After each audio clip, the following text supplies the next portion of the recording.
ජර්මනිය තාක්ෂණයෙන් යුරෝපයේ බලවත්ම රට. අයිබුවන් යාළුවනේ, අද අපි කතා කරන්න යන්නේ ලෝකයම පිළිගන්නා ඉතාම සංවිධානාත්මක බවකින් සපිරුණු තාක්ෂණික වශයෙන් ඉදිරියෙන්ම තියෙන රටක් ගැනයි. ඒ ජර්මනිය. ඔයාලා දැකලා ඇති BMW, Mercedes, Audi, Volkswagen වාහන. ඒවා ජර්මනියේ නිෂ්පාදන. ඒ වගේම විද්‍යාව, කලා, ඉංජිනේරු, වාණිජ කටයුතු වගේ හැම දෙයක් සඳහාම සුප්‍රසිද්ධයි මේ අද අපි කතා කරන රට. ඒ වගේම ඒ රට නිර්මාණය වුණු විදිය, එයාගේ අතීතය විනාශයෙන් පසු නැවත නැගිටීමත් විශේෂයි. එහෙනම් ඒ ගැන සරලව කතා කරමු.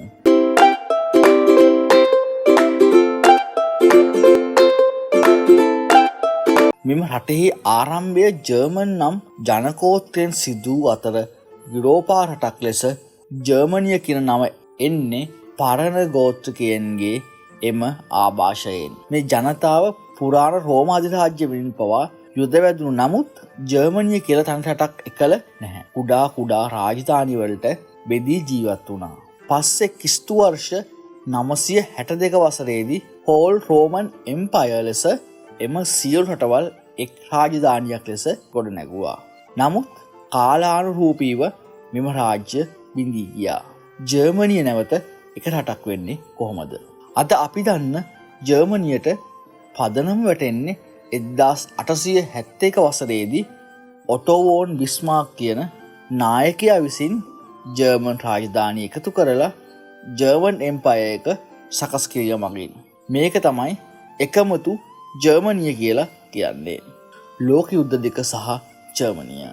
ජර්මනිය ගැන කතා කරනකොට ලෝක යුද්ධ දෙක ගැන කියන්නම වෙනවා. පළමු ලෝක යුද්ධය 1914 සිට 1918 දක්වා මහා විනාශයක් සමග අවසන් වුණත් දෙවැනි ලෝක යුද්ධය 1939 දී ආරම්භ වෙලා 1949 දී අවසන් වුණත් ජර්මනිය කියන නම දෙවැනි ලෝක යුද්ධය සමග හැමෝටම මතක් වෙන්නේ ඇඩ්ලොෆ් හිට්ලර් සහ නාසි පක්ෂය විසින් යුදෙව් ජනතාව ඇතුළු මිලියන ගාණක් මිනිස්සු මරලා සිදු කරපු මහා විනාශයෙන් ලෝකයම කම්පා වූ සිද්ධියත් සමග. ජර්මනිය දෙකට බෙදීම සහ නැවත එකතු වීම.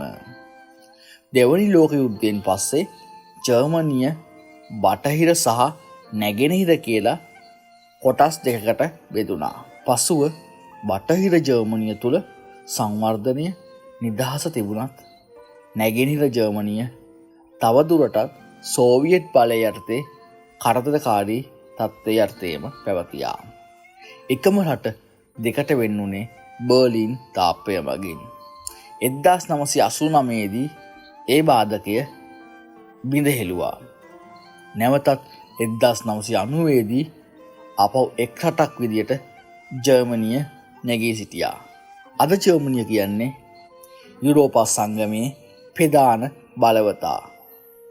ලෝකයේ 4 වෙනි විශාලතම ආර්ථිකය හිමි රට. වාහන, යන්ත්‍රෝපකරණ, ඖෂධ හා තාක්ෂණ නිෂ්පාදන වලින් ලෝකයම අතික්‍රමණය කළ රටක්.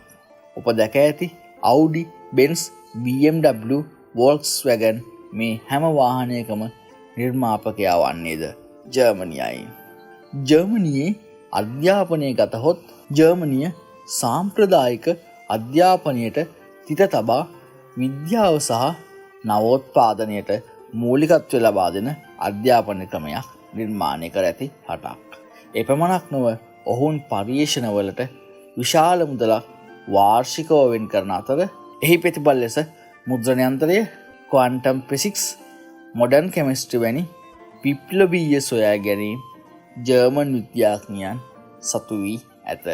සංස්කෘතිය සහ සාමාන්‍ය ජර්මන් ජීවිතය. ජර්මන් ජනතාව කියන්නේ වගකීමෙන් හැසිරෙන, කාලය ගැන සැලකිලිමත්, නීතියට ගරු කරන ජාතියක්.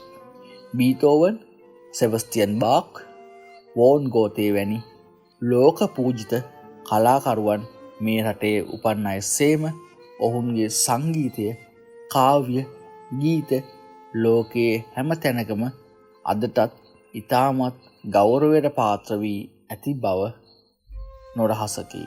දේශපාලනය සහ වර්තමාන නායකත්වය ගැන කතා කරනවා නම් ජර්මනියේ පදනම් වෙන්නේ සභාපාලන පද්ධතියක්. ඒ අපේ රටේ පාර්ලිමේන්තුවට සමානයි. රටේ විධායක නායකයා වෙන්නේ චාන්සලර්. එම තනතුර ලංකාවේ ජනාධිපති තනතුර හා සමානකම් දක්වයි. ඇන්ජෙලා මර්කල් යනු ජර්මනියේ සිටි කීර්තිමත් චාන්සලර්යක් වන අතර ඇය අවුරුදු 16ක් රට දියුණුව කරා මෙහෙය වූ අතිදක්ෂ පාලිකාවකි. ඔලාෆ් ෂෝල්ට්ස් වර්තමාන චාන්සලර්වරයා වන අතර ඔහු 2021 දී බලයට පැමිණියේ සෝෂල් ඩෙමොක්‍රැටික් පක්ෂය නියෝජනය කරමිනි. ෂෝල්ට්ස් මහතා සිය පාලන කාලය තුළ ප්‍රධාන අවධානය ලබා දී ඇති කරුණු වනුයේ ආර්ථිකය, පරිසරය, සමාජ යහපැවැත්ම හා ජාත්‍යන්තර සාමය සුරකීම සඳහාය. ආර්ථිකය අතින් ජර්මනිය ලෝකයේ හට වටිනා නිෂ්පාදකයෙකු සේම ජර්මනිය කියන්නේ ලෝකයේ වැඩිපුරම නිෂ්පාදන අපනයනය කරන රටවලින් එකක්.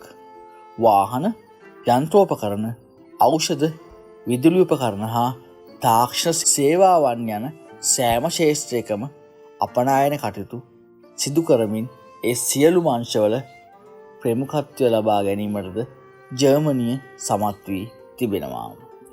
එමෙන්ම අද ජර්මනිය යුරෝපා සංගමය, නේටෝ සංගමය, එක්සත් ජාතීන්ගේ සංවිධානය වැනි ලෝක සංවිධානවලට සම්බන්ධව ඉතා සාමකාමී සහයෝගී ලෝක දේශපාලනයක නියැලී සිටිනවා. අතීතයේ අඳුරු පාඩම් වලින් මනාකොට වැරදි නිවැරදි කොටගෙන ජර්මනිය අද සාමය සහ වගකීම් සාර්ථකත්වය දෙස ගමන් කරනවා. ඔයාලට දැන් තේරෙනවා ඇති ජර්මනිය කියන්නේ අඳුරු අතීතයකින් නිර්මාණය වූ තාක්ෂණයෙන් ආර්ථිකයෙන් ලෝකෙම ජයගත් ජාතියක් කියලා. බුද්ධි තීර්ථ වෙතින් තවත් මෙවැනි අපූර්ව වීඩියෝවක් සමගින් නැවත ඉක්මනින් හමු වෙමු.